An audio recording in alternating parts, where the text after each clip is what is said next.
this story is incredibly old. One of the things I always look into is how old the stories are. They say the story of Sedna is as old as the glaciers, so it's incredibly ancient.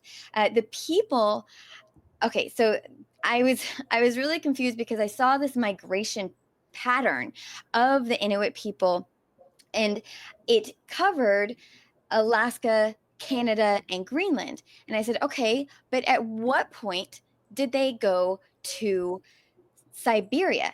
But it turns out that's entirely the wrong way of thinking about it because they actually came from Siberia. They started out from Siberia about 15 to 20,000 years ago, and back when the Beringia was a landmass, back when there was a land bridge between Russia and Alaska. And so the people from Siberia started migrating over across that land bridge. And then the Inuits that we consider today are from the Thule, I believe that's how it's referred, people. And they started the migration downwards and eastward to Greenland.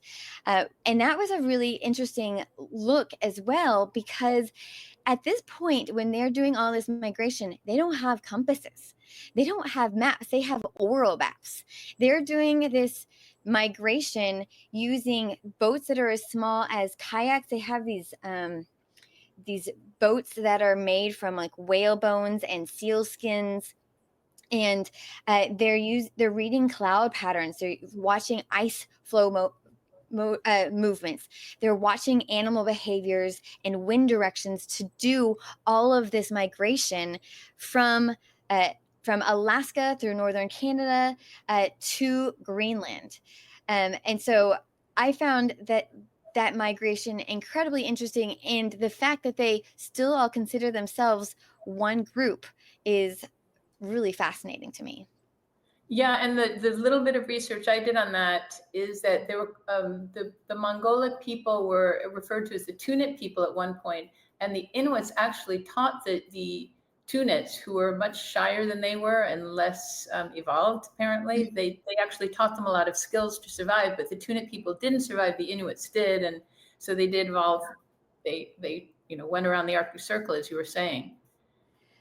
And So in go ahead. Canada, so this is interesting. In Canada, I just thought that all Indigenous people in Canada were called First Nations, but that's actually wrong.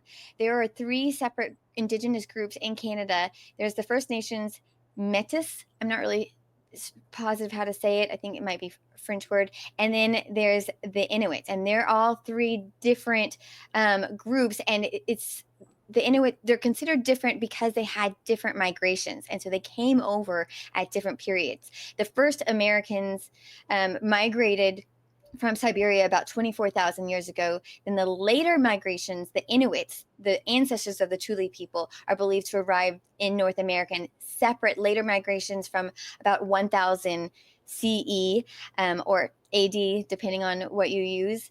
And then they spread across the Arctic, displacing or absorbing the earlier Paleo Eskimo populations.